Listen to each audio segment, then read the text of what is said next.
WuSA,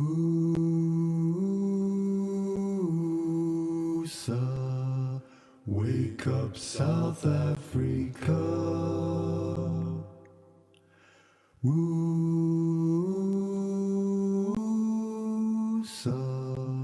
wake up South Africa. You've been sleeping far too long. Wake up South Africa. Now come along and sing this song. Wake up South Africa.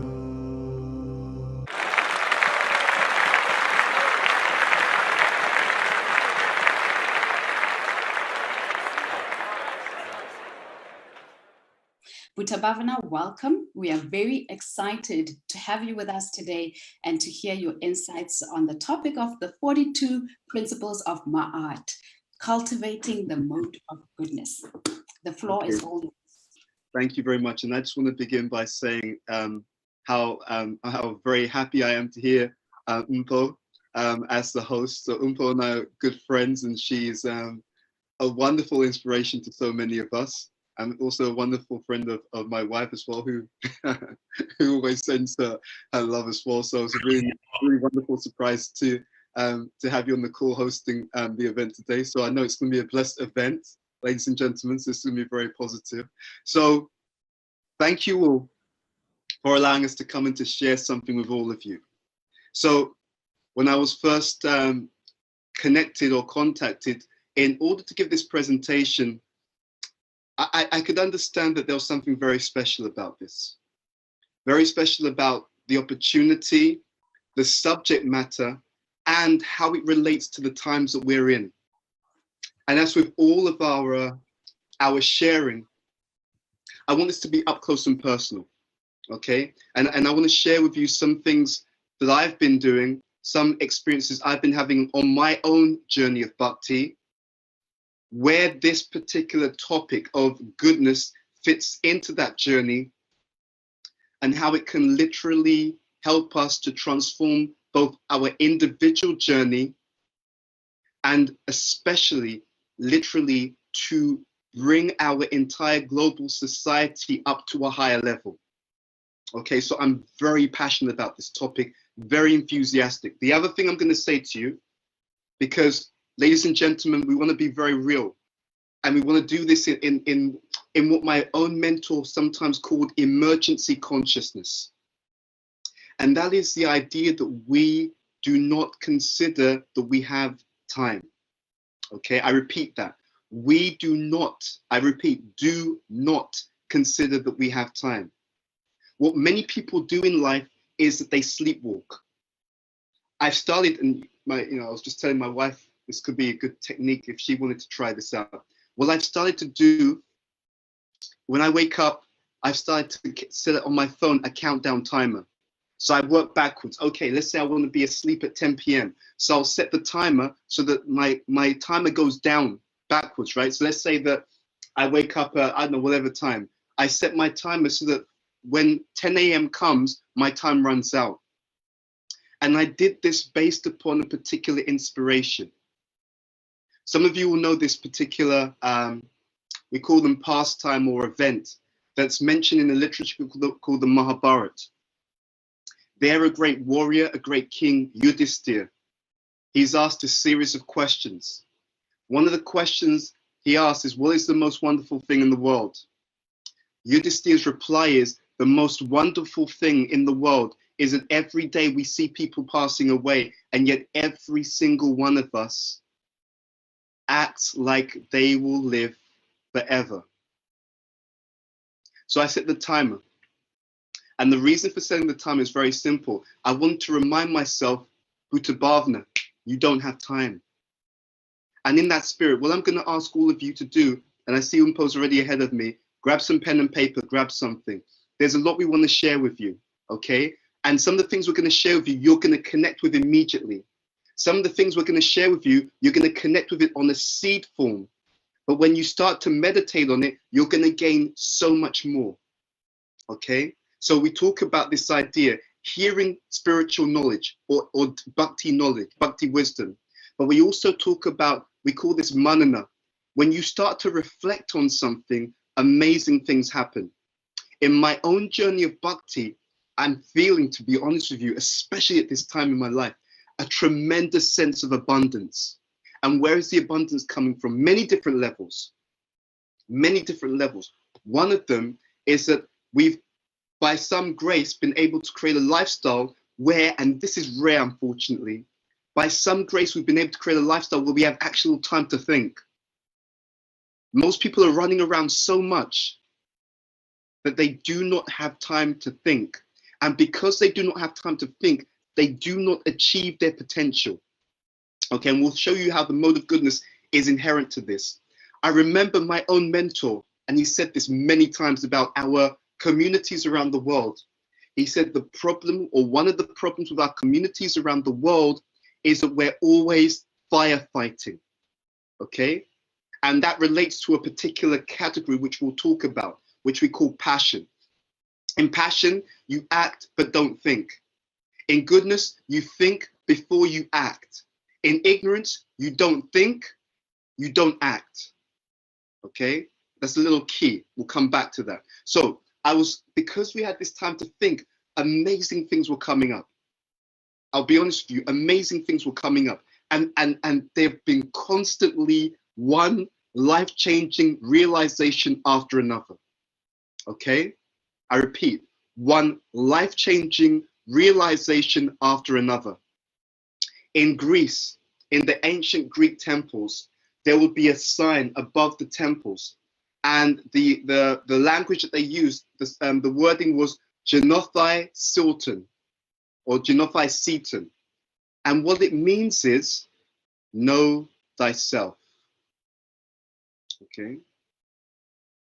What we want to present to you today is powerful because it's deep. Okay? What we want to present to you today, we can use different terms. I'm gonna pull a label on it. What I want to present to you today, if you really get this, I can 100% guarantee it's going to change your life. If you get this, right? We're going to give you some basic principles, but there's two things we're going to give you. One is knowledge, but there's something that sits beneath the knowledge, and that is an orientation, a certain way of looking at the world, a certain way of thinking about the world, a certain way of approaching literally everything. Okay, let me be even more clear to you. Over the past more than 10 years, my wife and I have been trying to work on understanding more deeply wisdom. And what we picked up is that the wisdom of the Bhakti tradition, there's two things. 99.9% of the people who are involved in that process only pick up one of the two. Okay, they're missing out. Okay, I'm not gonna lie, they're missing out. They picked up one of the two. They picked up the content. Okay, so and this is unfortunate. 99.9% of the people, they pick up it when they look at the wisdom of the Bhakti tradition, they pick up the content, but they do not pick up the orientation. What we want to give you are both. And if you start to apply this, you're going to see something very, very incredible happen in your life very quickly. Okay, let's get into it. My journey, where do we start this journey? We're going to start this journey in terms of relationships, because what I'm going to try and do in the time that we have before the questions, I'm going to start in a way that I don't always start normally. Normally I start with some concepts and ideas, and then we may give, if I remember to, or if we have time, give one or two examples. We're going to flip the script. I've been working on different things in terms of my own consciousness and psychology. And what I've been working on is practicing more of an adaptable mindset. I've been working on making my consciousness more fluid. Before I entered into the path of bhakti, I engaged in all kinds of different meditative practices. And one of the things that these meditative practices did, they helped the mind to become more fluid. When the mind is more fluid and more adaptable, you get a number of benefits, and these are all linked to what we're talking about. One is you automatically become more resilient, number one, and get these down, because what we're talking about in terms of goodness it links to all of these qualities. You become more resilient. You become more adaptable. You become more fluid, okay? Your ability to handle pressure, it grows tremendously, right? You also become more strategic and you become more lucid, okay? And lucid is a very great quality. All the issues we have in the world are due to people who can't see. We call this in Sanskrit tamas, okay? And every single person you meet has different degrees of certain influences on their mind. Because we don't see things properly, we don't say things properly. Because we don't see things properly, we don't execute properly. And because we don't execute properly, we have two things. We don't get what we want, or no, actually, scrap that. We don't get what's best for us. That's a more accurate description. And even worse, we get things which are inimical to what we're trying to achieve. Okay? This framework we're going to give you is going to be like a lens through which you can see everyone, everything, every situation, full stop. What my wife and I have uncovered over the years of study is that in the Bhakti tradition, there are what we call universal frameworks, okay? Or you can put it another way, you could call them universal matrix.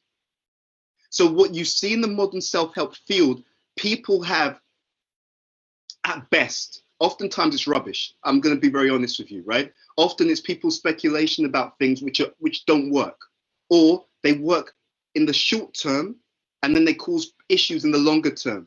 Okay, so you have a few people have a few things that they've just picked up by observation accurately, but they're short-term systems. You have people who've seen the wrong thing, then they make a book, a blog, a video about it, right? So that's even worse. What we're giving you, this universal matrix, is a system that allows you to beat the system. Okay, I repeat, the system that allows you to beat the system. Okay, because the first stage of success is perception. Because unless you're able to see clearly what's really going on, you are going to make a mistake. Okay, so let's start this with some research. There's an author called Malcolm Gladwell. He's a famous author of a number of books. He does social commentary and, studies a whole range of different topics. One of the things that I remember reading, I think the book is called Blink. I think that's the title. I know, I'll check the title and I'll tell you later on. But the point is that there's a study that he resided over. And what they were doing is they were studying crime and they were studying location. And what the study found was that in environments and neighborhoods, one of the subtle drivers that changed the amount of crime that was committed in a particular area, strangely enough, was how clean the neighborhood was. Okay, strange, isn't it? Now let's break this down because this is very interesting. So they in the experiment that they did, certain neighborhoods which were very unclean, people threw rubbish, all that kind of stuff, they started to do a regular clean in that particular location. So by making sure that environment was clean regularly and by looking at the figures in terms of crimes that were related, they saw that the crime went down. Now their speculation was, oh, it must be because when you clean the place up, then people respect the environment more. And because they respect the environment more, they're less likely to do something negative in the environment. Okay. Now, what we say is that their speculation is wrong. Now, this is very important. When people do certain kinds of experiment, my undergrad degree was in philosophy and economics, and my master's was in politics and sociology. So we looked at the philosophy of sociology. In other words, what's the thought process? What's the belief system that underpins social science? Okay, and any science, by the way, actually. And what they found, and this is well known, if you do the research, all the academics know this. When you do social science, you have a hypothesis, okay? You have some kind of theory or idea about something. Otherwise, you wouldn't even look in that direction. You get the point? Right now, there's a big thing around, especially around America, right? They're looking at the African American community, and they're looking at the absence of fathers, the absence of Black male role models in the African American community. And they're seeing, because they're seeing a correlation that when those male role models aren't there, and there's two types of role model.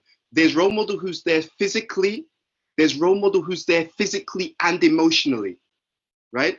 The full package is when the person is there physically, so he's present, and he's there emotionally. That means he gives time, energy, attention, encouragement. What they've seen in social science is that there's a correlation between those male role models and the life chances and the life outcomes of the children, okay? So what they've seen is when the male role model is there both physically and emotionally, that the children tend to do better at school, they tend to be more emotionally resilient, have better relationships, all those things, okay? So why did they look at that? Someone had a preconception, an idea, maybe it's to do with this. So then they start to study and they looked for the correlation between the two things. But what's come before looking at the correlation is the idea that there is a correlation. You understand? So there's no such thing as a social science, which is just out of the blue and just, you know, we've just found this objectively. You look in a certain direction because you have some idea a priori that this could be the link, right? This could be the driver to something else. So what does the Bhakti tradition have to say about this? See, the amazing thing about the Bhakti tradition, and this is world class, I can't lie to you, this stuff, if people knew how powerful it was, it would take over the planet. Because people are dull in this age, no one understands what they're sitting on. They don't understand that you're sitting on a gold mine, okay? What is the problem, the number one problem in the world right now? The number one problem in the world right now is we don't know how to make healthy decisions because we're groping in the dark. We make a decision, but we don't know the long-term ramifications of the decisions that we're making. In other words, I make a decision, I don't know the subtle driver. I may do something with good intention. I don't know what could be the long-term effect, okay? So I just make a decision based upon the externals because I have no system that can allow me to have deeper insight as to the long-term effects of a decision. And the long-term effects are twofold. This is what people also don't know. When you make any decision, it has an external effect. But according to the Bhagavad Gita, which we're taking as an authority for this talk, it also has an effect on your mind. And what we're going to give you today is a system that will allow you not only to make decisions which have long-term good consequences externally, but even more powerful. Get this, even more powerful. The system we're going to teach you will allow you to make decisions which irrespective of the effect externally, will condition your mind to continuously access a greater sense of genius, personal genius, and will guarantee that every time you make a decision, your decisions become even more powerful, more clear, more lucid, more insightful, more perceptive, and therefore more effective. Guaranteed, by the way. This is not a speculation. Let's go back to this example we first gave. So they did this research, and this is their speculation, and this is why I'm trying to say this to you. I'll be honest, the Bhakti Yoga tradition, the Bhagavad Gita is a theistic tradition, okay? And now in this modern age, in some quarters, G-O-D, right? You spell it with 3 letters, but for many people it's 4 letters. It's a 4-letter word in many cases, right? But it's a theistic tradition. Why? How do we understand it? We understand it that it gives the subtle and the spiritual drivers behind everything. Okay? I'm so deadly serious about this talk.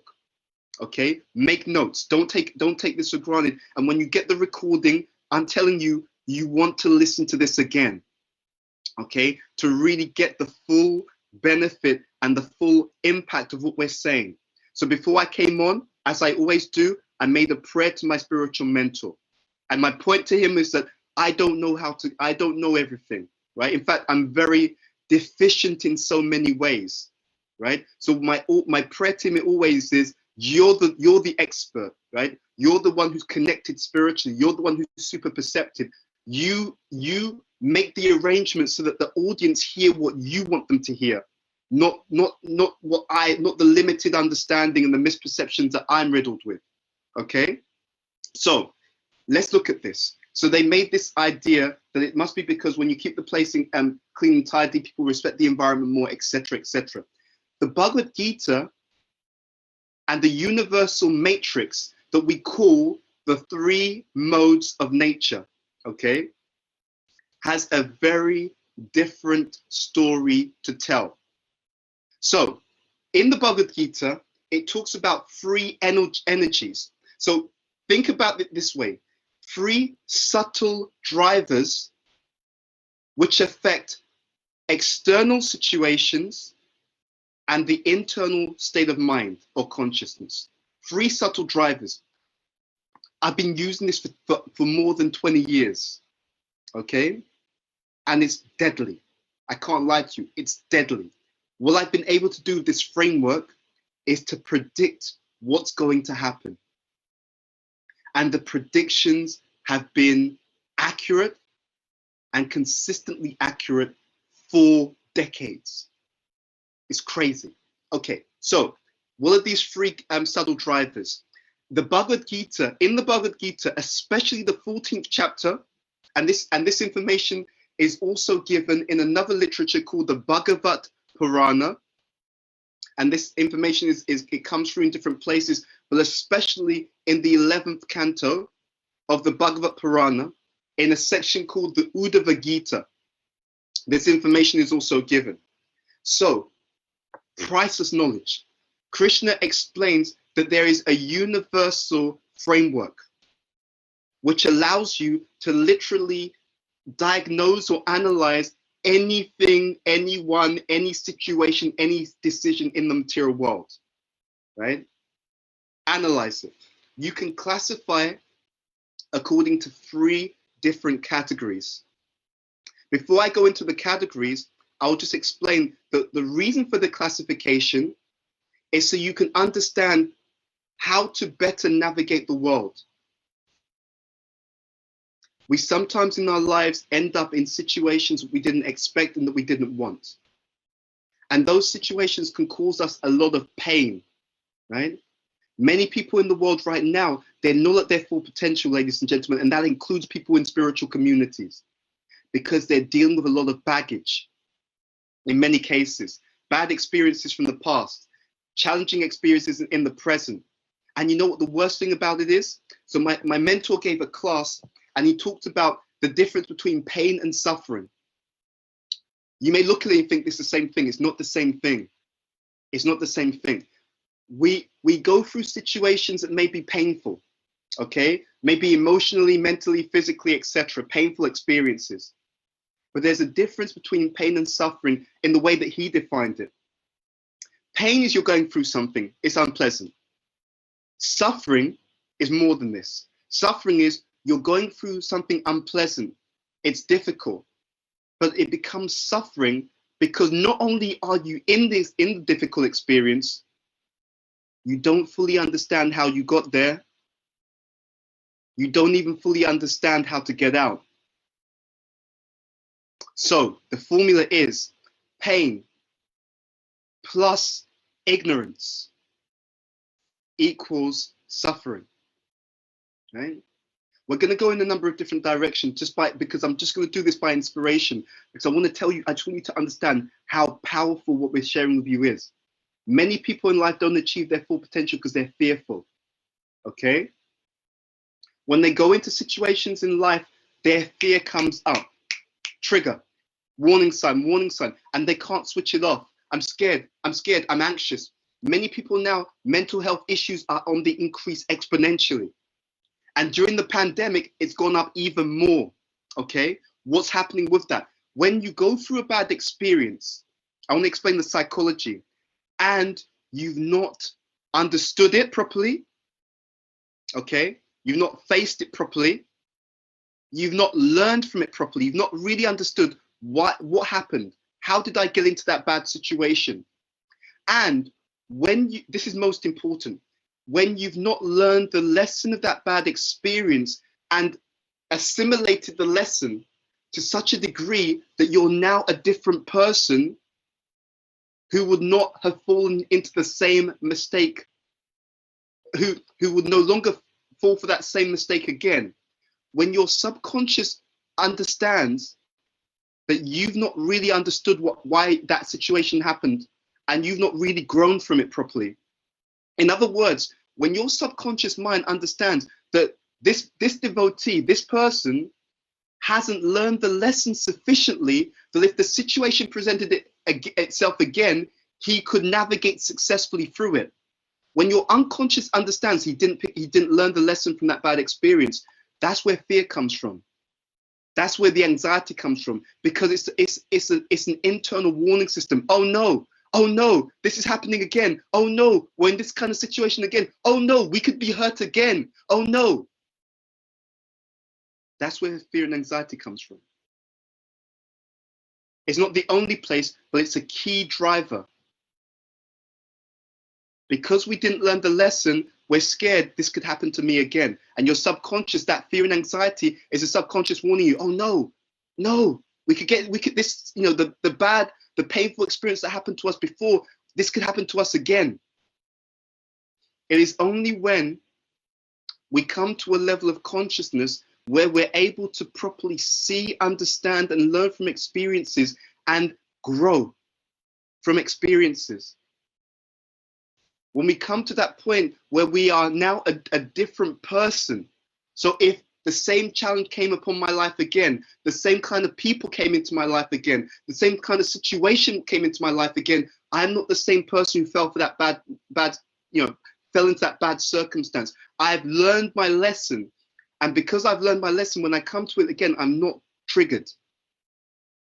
I'm alert, I'm conscious, I'm assertive, I'm able to respond differently. Then you find that trigger no longer gets set off. Okay, so this research relates to the modes. Malcolm Gladwell, they thought it's because you keep the environment clean. According to the Bhagavad Gita, that's wrong. According to the Bhagavad Gita, certain external behaviors will trigger a certain type of mentality. That's the most amazing thing. Okay, the universal framework explains that there are 3 different categories of energy or drivers, and certain behaviors will trigger a certain type of mentality, which also leads to certain types of behaviors and outcomes. Okay, so in the model, in the framework that is explained in the Bhagavad Gita, it says that your psychology, everyone's psychology, is influenced by 3 types of drivers. One is called goodness. Write this down. One is called goodness. One is called passion. One is called ignorance. Okay? I'm speaking to you as members of my own family, right? You're different races, different backgrounds. Some of you may be from different places in the world. Doesn't matter. I promise you, we need to understand this and start using this in our lives. Okay? What I'm begging you to do, because I care about you and also because I know that if I help you, I help myself. What I'm begging you to do is don't make the mistake that many people do in our communities. Don't turn this into another class. Don't turn this into another, I wrote a few things down, then we go home and everything remains the same. This is stuff that you can start to apply, and we'll hopefully have time to really talk about application. I'll share with you some of the ways in which I've applied this. This is game changing, okay? You use this, your life is it will take off, okay? It is something that you take, it takes practice to make it a habit, no problem, but it's gold. this, I can guarantee you, this is worth billions. Okay, what I'm teaching you, if you use it properly in your life and take it as a lens in your life, it's worth billions. So 3 drivers, all activities in the world. Okay, Krishna explains this to Arjuna. All activities in the world, you can classify them according to these 3 drivers: passion, goodness, ignorance. Now, let's describe them. First of all, you have ignorance. When activities are done in the mode of ignorance, this is a category of ignorance, it means they're done without awareness. Okay, so when people make decisions and there's no sense of even understanding what's going on, okay, they're done without knowledge.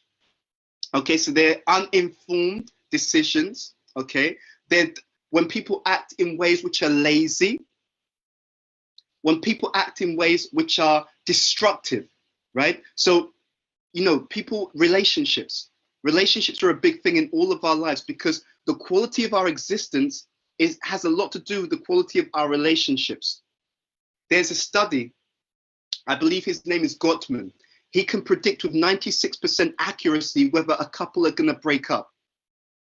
96% accuracy. He doesn't know it, but he uses a framework given in the Bhagavad Gita. This framework that I'm talking to you about, he's using it in a specific way. So what he does is he studies those couples and he looks for signs of resentment. Okay, resentment, but not just resentment, repressed resentment. So what he does is he studies the couples and he looks for signs that, you know what, they're upset with each other, but they're not saying anything. So what that means is, I resent you, and it's boiling up underneath the surface. And he surmised that what causes that in a relationship, what causes it is that someone was upset before.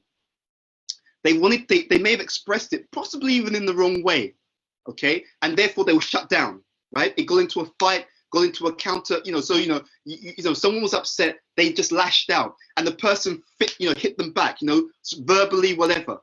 So now they know, I can't just lash out because I'll get, I'll get something back, but I'm still resentful. So now, boiling beneath the surface, boiling beneath the surface, boiling beneath the surface. So when you have this negative, wrathful anger and you're not able to express it, what happens eventually? That wrathful nature, that is a symptom of what we call the mode of ignorance. And the key thing I want you to know, each energy has an outcome, okay? Get this as a tagline. Energy leads to outcome, right? So in the mode of ignorance energy, and this is why this is such a powerful framework, when there is an increase in the mode of ignorance, the long-term effect, and sometimes not even long-term, is destruction.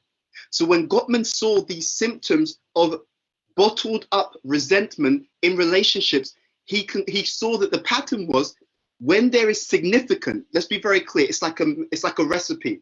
You have different ingredients in the recipe, but when one ingredient is prominent, I'm cooking, right? I cook badly. I put too much salt. So yes, it's a stew. It's got tomato. It's got vegetables, but I put too much salt. So when you taste it, what do you say? You say Bhuta Bhavana. It's salty. That means the prominent ingredient is the salt. Okay. So in the same way that the prominent ingredient when I cook badly is the salt, in a similar way, when the prominent ingredient in a certain dealing is ignorance, it leads to destruction. So Gottman found that because of this bottled up resentment, over time, the relationship would be destroyed. It would break up. You understand the connection? Ignorance leads to destruction. Second energy, we call this rajas, right? Which means passion. And by that, I don't mean the way that they use it in self-help, follow your passion. I'm talking about it in a different sense.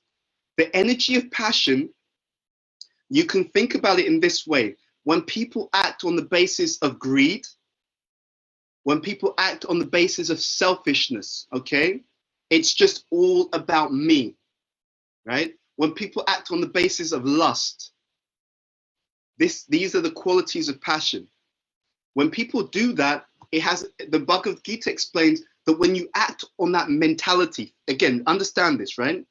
When you act on that mentality, when your mind is predominantly affected by just selfishness, lust, and greed, it causes the mind to make decisions which also have a certain trajectory. Now, this is interesting. The trajectory is this in one sense is the most deceptive, because in the beginning it seems to be okay.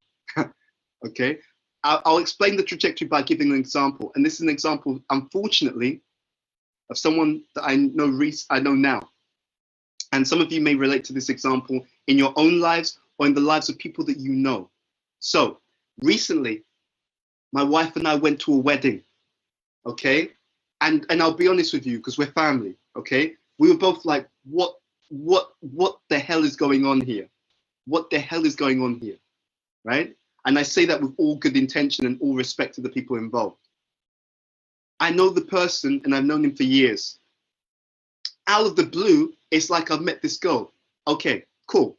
No problem with that, right? You want to get married, you have the age to get married, no problem. And so he's seeing this person, and then suddenly, not too long after, oh, you know, we're having this engagement, we're going to get married. Whoa, hold up. You know, what do you mean? How long have you known this person? Oh, we've not known each other, but we get along very, very well, blah, blah, blah, blah, blah. My spider sense was tingling, let's put it that way, right? So I'm like, dude, you know, you're my bro, like, what's going on here? Like, you know, why the rush? Why not? No, it's okay, we really get along, blah, blah, we've done this, we've done that, we're all aligned. I'm like, spider sense is tingling now even more, okay? What can I say? It's your choice, you've got free will, okay? I'm not your mummy, okay? So you got free will. Next thing you know, we're at the wedding. And again, my wife and I, using this universal matrix, we're like, spider sense is still tingling, right? My wife's like, my spider sense is tingling too, right? So what happened? I think it was 2 months later, we're getting divorced. And it's 2 months. What do you mean you're getting divorced after 2 months? Blah, blah, blah, blah, blah, didn't work out, this, that. And I had to, no, because I have some, you know, we have a good relationship. And I just had to be honest with him. I said, really, you've really done, this is really bad. You know, we actually expressed to you, take time, get to know the person properly, etc. Because of the intensity of the desire, the person, I did tell him, I gave him this feedback, right? And I'm not mentioning names, obviously. So I gave him this feedback. I said, you were too influenced by the mode of passion. You know, everyone else objectively could have seen this is too fast. You don't know this person properly, right? It was just this intense desire, right? Intense desire. I just want.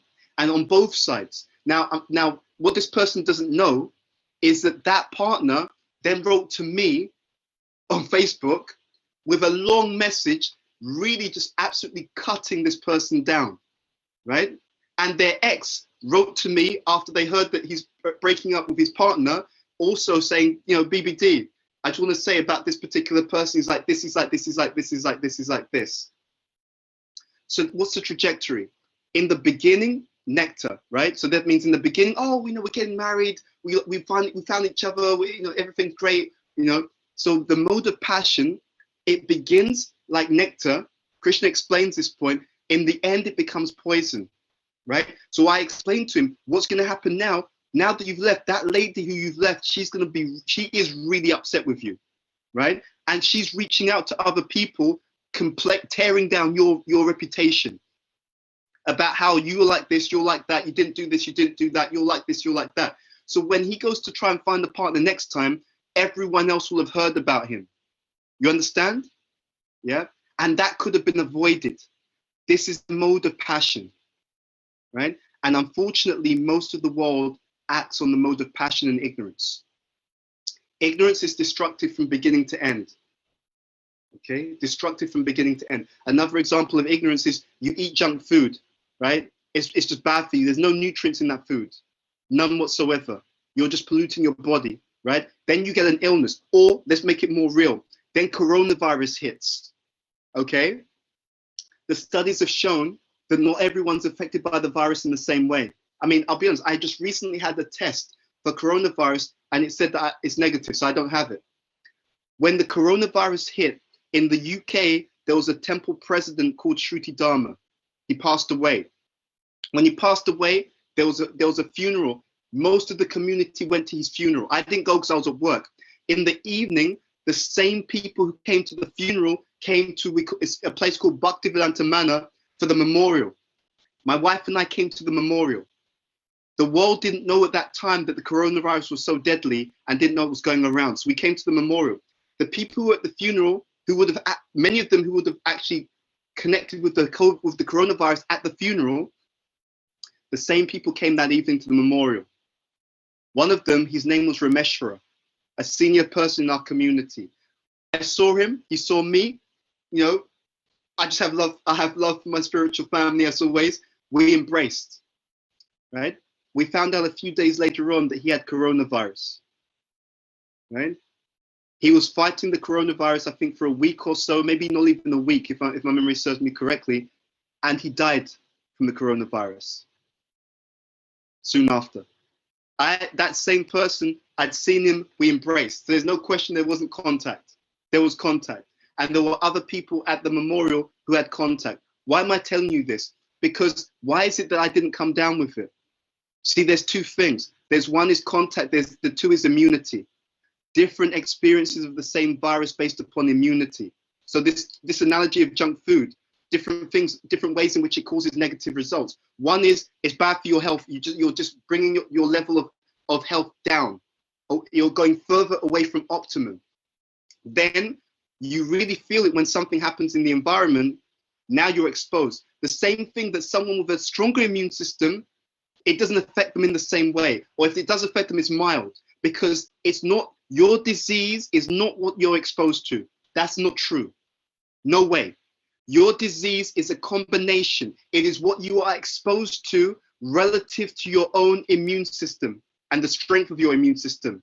So two people, same exposure, same disease, one person gets it and goes down. Other person gets it or it comes to them, their immune system is so strong, it's just knocks it away. Nothing affects them. So ignorance leads to bad outcomes, beginning, middle, end. Passion seems good in the beginning, leads to bad outcomes in the end. If the whole world understood the mode of passion when they made decisions about marriage, the divorce rate in the entire world would go down overnight by over 75%, and that's a conservative estimate. So we've talked about ignorance, we've talked about passion, now it brings it up to goodness. So 3 alternatives you have in every area of life, and I promise you, this works, ladies and gentlemen. I've used it in my own life. How did I use it? So my wife and I, we can see if someone does things in ignorance. We know if they're doing something in ignorance in that area of life, they're going to have destructive outcomes. So you see a couple and they're just shouting at each other. They're rude to each other. They insult each other. You know, this is ignorance. So what's going to happen? That relationship is now starting to be destroyed. Okay? A couple, they're just into lust, right? He just looks at her and he's just thinking, yum, yum, right? That kind of thing. It's lust. And you can see, because you look at it objectively, and you can see all that this guy's looking at is her body, right? And all she's looking at is his body, right? Or all he's looking at is what he can gain from her. Look at the pattern.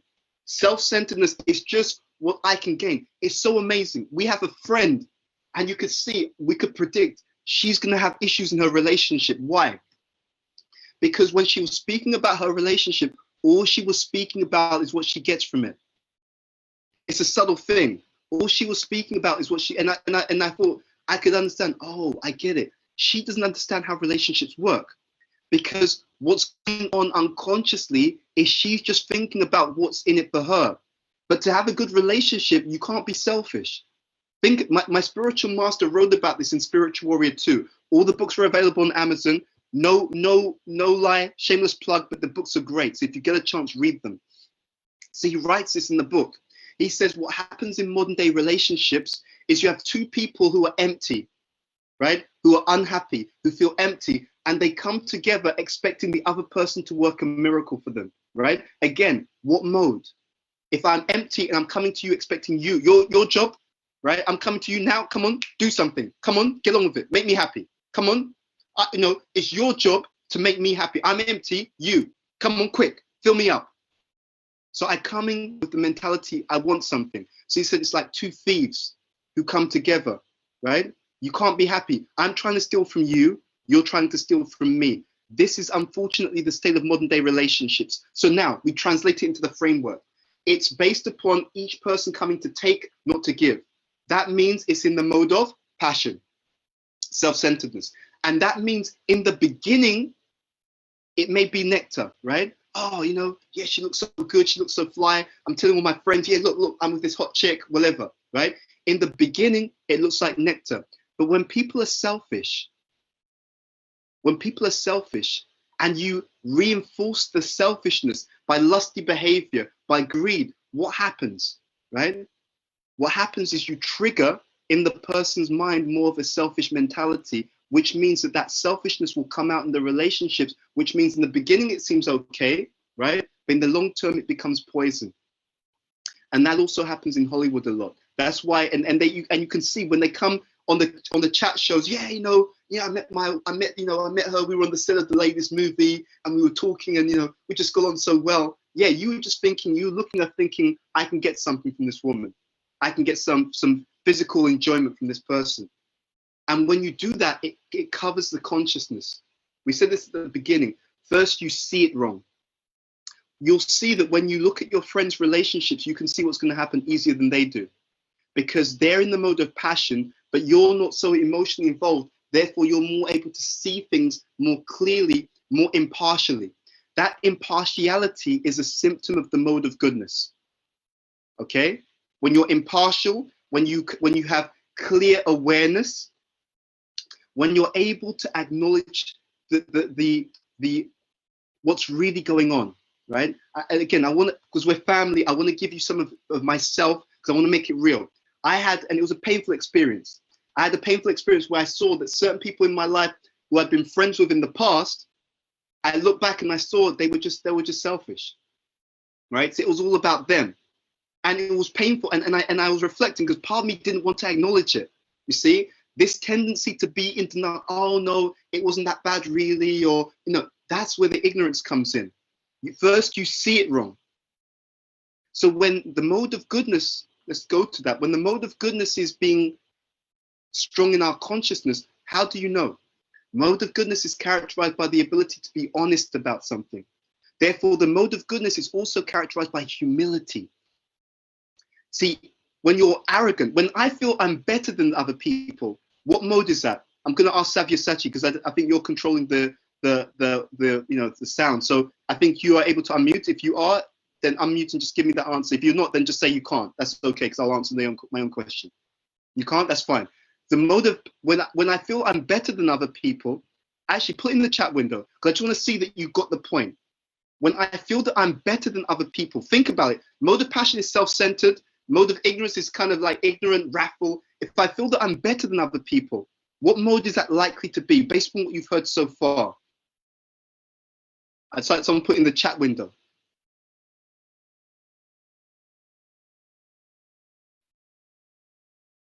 Any answers in the chat window? If I feel that I'm better than other people, what mode am I talking about? Ignorance, says one person. Okay, let's see any other answers. It's actually passion. Because passion is the self-centeredness. Okay, it's all about me. I don't care about you, it's about me. Okay, so that self-centeredness is passion. So I feel that I'm above other people. So in the beginning, let's say a relationship's like that. I think I'm better than other people. So therefore, I am going to demand what I want. I don't care what you want. It's about me, right? It's not give and take, which is goodness. It's about me. Now, how long will that relationship last? If every day your partner is just demanding what they want, in the beginning, you may do something thinking that they're also going to reciprocate. In the long term, you see, no, it's just one-sided. I'm giving, you're taking. Therefore, it became in the long term, the person says, you know what, I'm not having that anymore. If you're not prepared to be reciprocal, I'm going elsewhere. That's what happens in most Hollywood relationships. And they don't even know what's going on, right? They, oh, I don't understand. I thought we were just having lots of, like a good time together. No, you're just trying to take. So ignorance is where lack of knowledge, lack of activity. Passion is self-centeredness, lust, pride, arrogance, self-centered. It's all about me. I want. And especially when there's passion, I try and push or manipulate other people for what I want. The issue with our climate and the environment is what happens in the mode of passion society. The tagline for passion is buy now, pay later.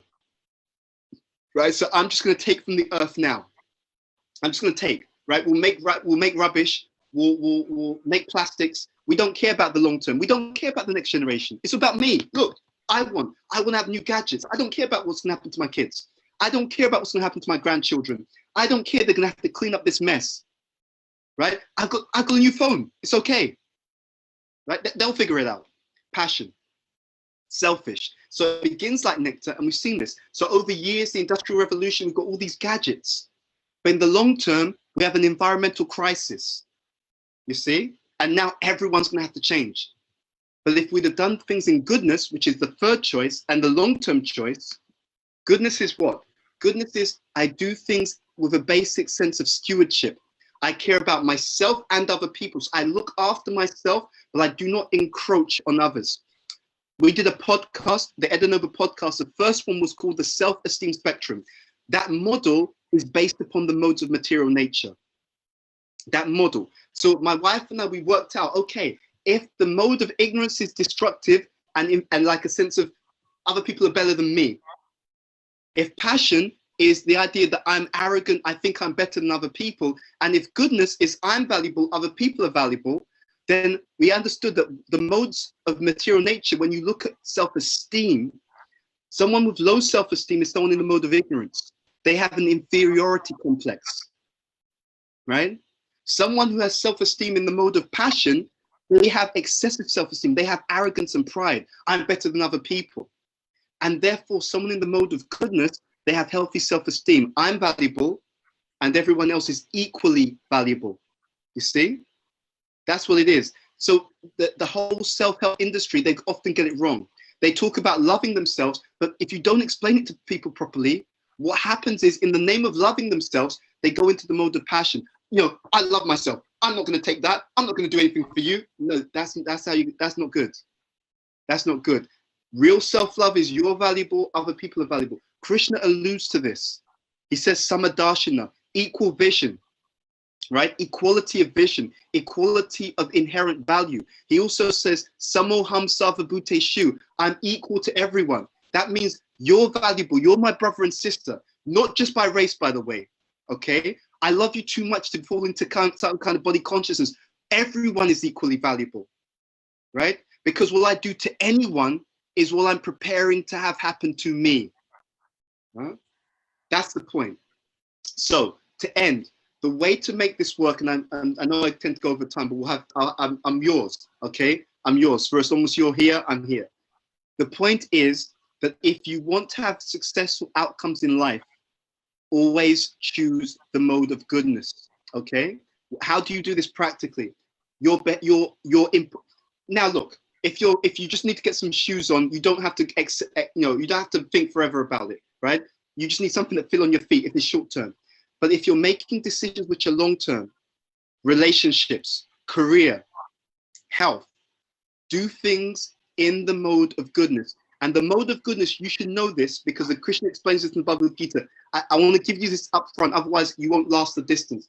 The mode of goodness, it's work in the beginning, okay? For example, you want to get into a relationship for marriage. What do most people do? They look for someone who they find physically attractive. And then they think, you know what? I'm going to tell them, I'm going to charm them. I'll say whatever they want to hear because they're sexy, right? They look physically attractive. And then what happens is, you know what? It's okay. They do a few things I don't like. It's okay. When we get married, then I'll tell them that I want them to change, right? I'll just say nothing now because if I say too much now, they'll run away. They won't want to marry me. So I'm not going to say anything, right? We'll marry them. Then I'll tell them I'm not happy about certain things. That's the mode of passion. right? Selfish and a little bit manipulative, right? So I'm not honest, right? I think, you know, I'll keep quiet and I'll try and push them around later on. That's what leads to divorce. So what you're meant to do in goodness, okay, I want to have a long-term healthy relationship, but it's got to be long-term healthy, long-term. That means you make decisions in goodness. So therefore, I first get to know myself. Crucial first step, right? Who am I? What kind of person is going to work for me? And because it's me, I don't just take me alone as the only introspective decision maker. I also talk to people who I know, who've known me for many years and love me. What kind of partner do you think would be good for me, right? You know me really well. Okay, what about this person? Okay, look, be honest. You're an introvert. You like spending time alone. This person is an extrovert. Do you really think that they're not going to be upset that you want to stay home when they want to go socializing all the time, right? They're going to want you to come with them. Let's be real, okay? So you get to know yourself first. That awareness, self-knowledge, understanding, those are all symptoms of goodness. Now, you know yourself. Now, when you start thinking about people, you look for someone who matches the kind of person you are. So you're not going to be trying to change them for 20 years. You can't change other people. Why is it we can't change other people? Have you even tried changing yourself? How hard is it to even change yourself, right? There's all kinds of things you like to change about yourself, but you can't. So you can't even change yourself. What chance do you think you have of changing someone else? It's crazy talk. It doesn't work. It's just so obviously dumb. It's dumb. So again, real mode of goodness is you're being honest. And it means sometimes brutally honest. Let's be honest, right? Let's say you're from a very, very simple background, right? Okay, but you want to marry someone who's a billionaire. Okay, but he's a billionaire, right? He's like, is that realistic? That are you going to even be in those circles with that billionaire? Real, very real, right? You can aspire, but your feet have to be in reality. That's goodness. And then from there, you make healthy decisions, right? Very real goodness. And you check those decisions. So you're honest with that person. Okay, look, this is what I'm looking for. You know, what are you looking for? Because again, the mode of goodness is it's not just about me. I'm honest about myself. I'm honest about other people. We're looking for a win-win, because if it's win-win, it will last the distance. So this is what I'm looking for. I don't want you to feel that you have to tell me what I want to hear. I want to know the honest truth. What do you want? Mode of goodness. And then you build relationships like that. Therefore, they're long-term work through. And that's the same for everything. It's the same for everything.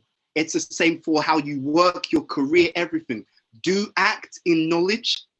Act in a way that is a win-win for you and other people. Okay? If you do this, then things will start to change, because whenever you make decisions in the mode of goodness, and you can test this, it changes your mentality. It actually makes your mind more lucid and more clear. And because your mind is more lucid and clear, and I've seen this in my own life, you start to see things, and you start to see things differently. I promise you.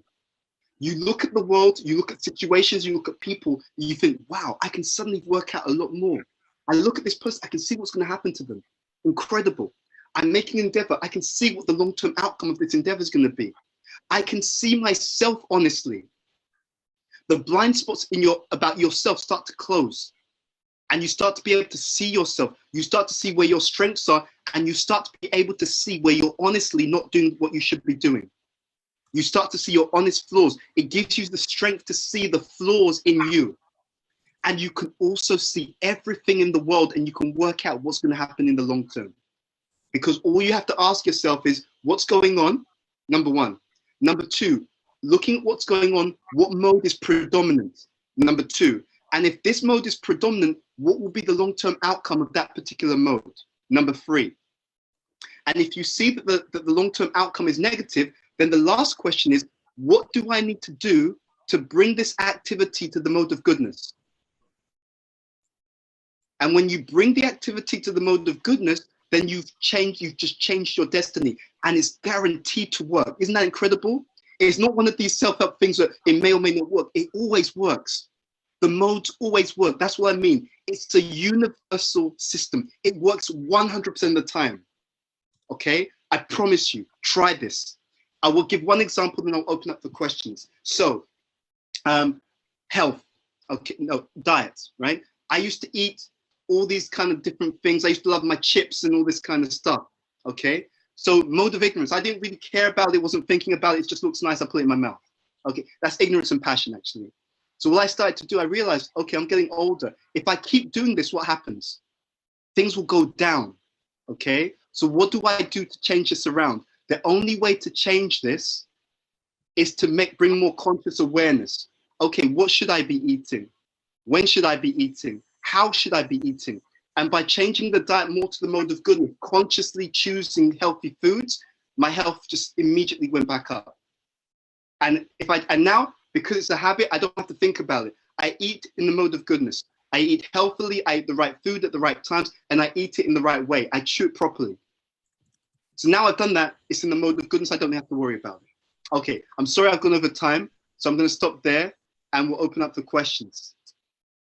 You know, it's always very difficult managing the tension between being a listener and a host. Because as a listener, I'm sure all of us want you to continue on forever because you've left us, you know, drenched in so much nectar. But as a host, unfortunately, I have to say we are over time. Right. And so I would like to ask permission from all of you who are on the call now for us to just go 15 minutes over in case some people have any questions. Please, if anybody objects to that, please indicate. We will not judge you. Okay, since there's no objection, I assume we can go a little bit over time. Bhuta Bhavana, there are no questions currently in the Zoom and on the Facebook comment section. However, if any one of you would like to speak on video, now's your chance. I see, Sharadia, you say you have many questions. Unfortunately, we'll have time only for one. So if you don't mind, we'll unmute you and you can ask one of your many questions.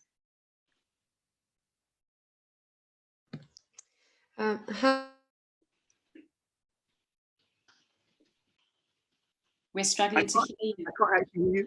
Yeah, I can't hear you. Hare Krishna, Prabhu, can you hear me now? Yes, I can. So my question is, you were explaining a lot about, you know, the importance if we're going to find a partner of, you know, going through that whole process in a sattvic way and also relating to someone in a sattvic manner. But what do we do in relationships, you know, say for instance, family or colleagues, where we do not necessarily get to choose, you know, who we need to work with or have a long-term relationship with.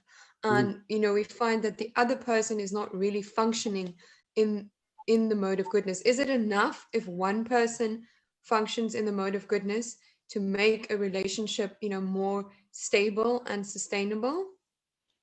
The answer is yes. So I'll explain how it works because it's a brilliant question. So there's the biggest thing that disempowers all of us, is that you put your life in the hands of other people. And it's like the number one mistake. It's not about them, it's about us. Right? And I'll explain how this works. We have two influences in our lives at any one time. You have the mode that you're using, and you have the reactions of your previous karma. Okay, so at any moment, both things are vibrating in our lives. So I can't control the reactions of previous karma. So let's say, for example, because of my own behavior previously, I'm now in a situation where I'm around people who are a bit selfish. Let's start there, right? And I'm not saying that applies to everyone on here. I'm talking about me. It's just an example. So I've got, this is our situation. Okay, I'm around people who are selfish or badly behaved, don't know how to behave. That's my situation. Now, that's due to some previous karma, right? Now, what I do about it, that's down to me. If I'm more in goodness, because I'm in goodness, I become more stable in spite of whatever's happening in the environment. That's one point. But the second is that stability, to the extent that the other person is open, that stability and that mode of goodness that I'm practicing can actually help another person to come up a bit higher from the mode that they are in. Okay, so I can inspire people by my good example. And this is where it gets a little bit nuanced. The mode of goodness does not always mean that you just act in a kind of just externally nice way. Okay, the mode of goodness is a lot more powerful than that. The mode of goodness, I'll give a few examples so you can see the difference. In ignorance, I'm overly submissive. Okay, again, the symptom being lack of knowledge, lack of activity. In passion, I'm overly aggressive. right? Shouting, rude, etc. In goodness, what am I? In goodness, I'm assertive. So it's based upon truth. So I remember there was a situation, I hope she doesn't mind me saying so. I remember she related to me a situation where she was upset with someone, but the way she expressed herself, I was so impressed. It wasn't shouting at people. It wasn't like, you know, you're like this. It wasn't insulting, but it was an adult behavior. It was, you know, this is how, so you own it, for example. This is what's happening. So you look at the mode of goodness. I'm not shouting at people. I begin by explaining the facts of a situation. I'm honest, factual. So there was a meeting. In the meeting, when I was trying to talk, I noticed that on 3 or 4 occasions, I was speaking, you spoke over me, right? So if you notice what I'm saying, this is sapphic communication. I'm not insulting the person. I'm not rude to the person, but I'm describing honestly what happened, right? So it appeared to me that every time I spoke, you had something to say, okay? Now, for me, it came across as rude because I felt that I'd given you time and attention and I'd allowed you to express yourself, but you didn't give me the same courtesy. You know, this is how I was seeing it. Is there something that I missed? Because, and what I'd like to request going forward is that when I'm speaking, I'm going to request that you don't interrupt me. Now, this has happened a number of times, and I have to be honest, I don't think it's very healthy, and I think it sets a bad example. If it's the case that you're unable to do this, I understand, but then I'm going to have to stop attending these meetings. Do you see how mature that is, right? And be honest, do you see how rare that is? Do you see how people, they pretend there's nothing going on, but they're resentful. He's always talking over me, but they just bought, that's ignorance, right? You feel upset, you're not saying anything, you feel this wrath. Or the other side, it becomes like an insulting match. But this is so mature and so adult-like. And I'll be honest, I know this. Unfortunately, it's rare. Most people aren't assertive. They're either aggressive, passive-aggressive, all this kind of stuff. But this is how you do it, Mother Sharadia. You try to have honest communication. Another way you can do it is if you're detached and you see this isn't going to work, then you say, okay, this is not going to work. I've tried, or I've seen this person isn't able to listen, and you detach yourself. That's how it works. But you try to build a mode of goodness response. And the mode of goodness also includes sometimes being able to tolerate, you know? You sometimes tolerate. You think to yourself, okay, I know this person can't hear, but there's a higher purpose for me being here, and I'm not going to let it affect me too much, so I'm going to move on in that way. Yeah? I hope that answers your question. Thank you, Sharadia, for that question, and thank you, Bhuta Bhavana, for the wonderful answer. We have another question. I don't know if it's Tabuho or Nolwazi who's asking, but they're saying, thank you for the beautiful class. In scripture, we read about the mode of goodness and pure goodness. Mm-hmm. Kindly explain what is the difference? Yeah, so there's the material modes. So goodness, passion, and ignorance are considered material modes. Then you have what's called Shuddha Sattva or Vishuddha Sattva, which means pure goodness. Okay, so the mode of goodness in the material world is the highest state in the material world. But for those who are practicing bhakti, we want to get to a state which is beyond the material energy. Okay, so the trouble with the mode of material goodness for people who are trying to build their full connection with the Supreme Lord is that in the material mode, there's two things which are an issue. In the material mode of goodness, you have a drop of the mode of ignorance and you have a drop of the mode of passion. So how does this work? The drop of the mode of ignorance, even when you have material goodness, is that one still thinks that they're the body. Okay, that's one difference between the mode of pure goodness and the material mode of goodness. People in the material mode of goodness still think that they are the body. That's one problem. The second drop of let's say, contamination in the material mode of goodness is a drop of the mode of passion. What is that drop of passion? The drop of passion is still this idea that I'm the one who gets to enjoy, right? So I'm the enjoyer. The idea that it's about my enjoyment is passion. The idea that I'm the body is ignorance. So when someone is on the level of the pure goodness, they are free of the idea of thinking that they're the body. They're completely free of it. And they're completely free of thinking that I'm the one who's meant to enjoy. They understand that the enjoyer is a supreme person, and that by serving him, they will gain a greater happiness than anything that they can gain materially. That's the difference. Thank you. I hope that was good for you. So I'm looking at the time, and I do promise you guys that within 15 minutes, we will completely wrap up. So I just ask for a little bit more of your patience. I just saw a comment from Umesh on Facebook saying, such a powerful lecture. Thank you. I think he echoes a lot of what we feel. I was looking at the 42 principles of Ma'at, just preparing for today.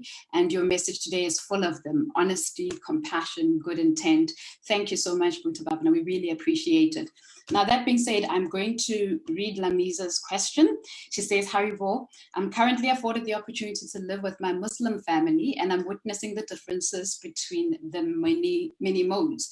I'm keen to find out if my chanting holds my energy in the mode of goodness.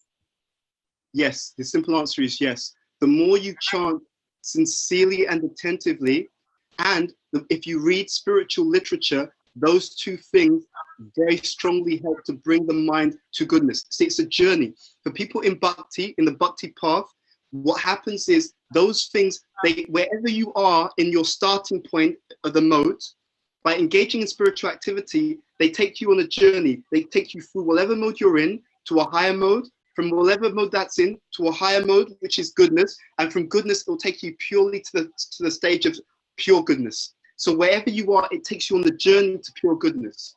You see, that's the point. And the more you practice acting and thinking in the mode of goodness, the faster you progress in your spiritual life. That's the point.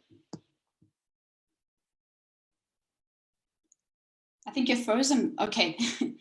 Thank you so much for your question, Lamiz. I don't see any more questions at the moment, but I do personally have one.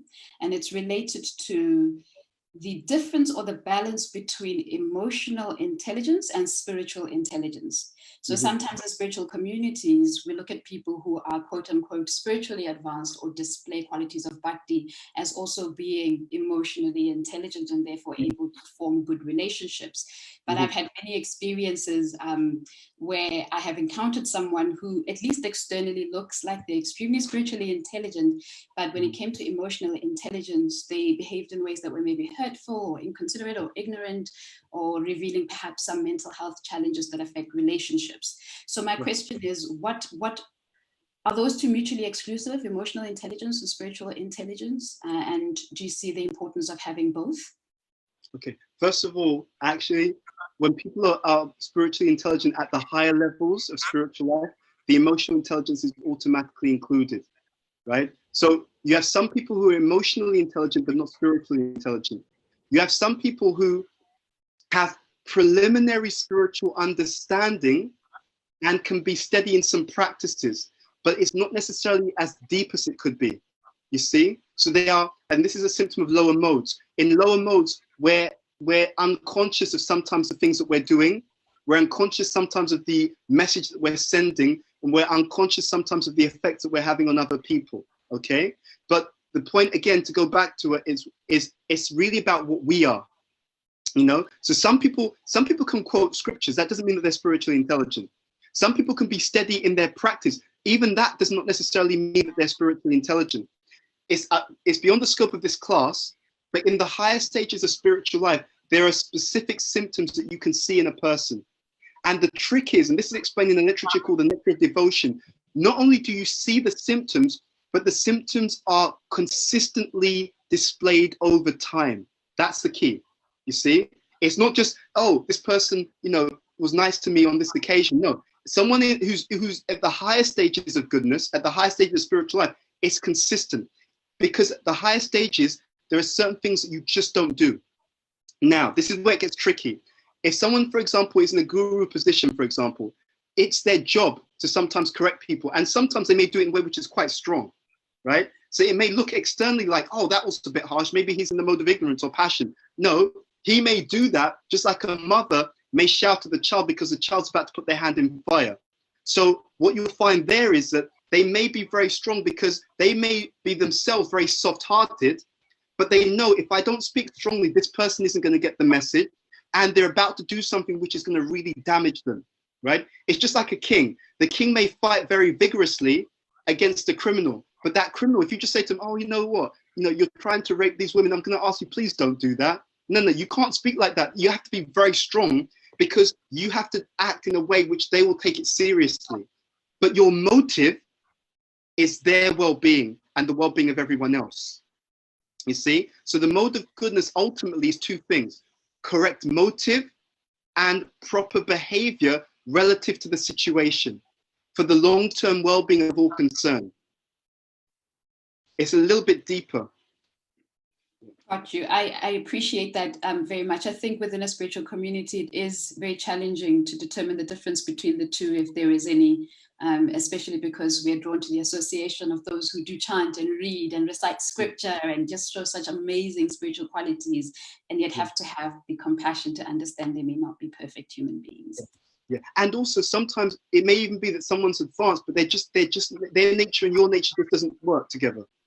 My spiritual master told me that. He said, we respect and we should love everyone, but the chemistry between you and another person, even amongst advanced spiritual people, I know that for a fact. I asked my spiritual mentor about that. You can have two people and they're very, very advanced, but they also have very strong differences of opinion. They may disagree on how things should be done. It doesn't necessarily mean that they're not advanced, because sometimes the disagreement is because on the spiritual level, they have very different relationships with the Supreme Person. That can happen as well.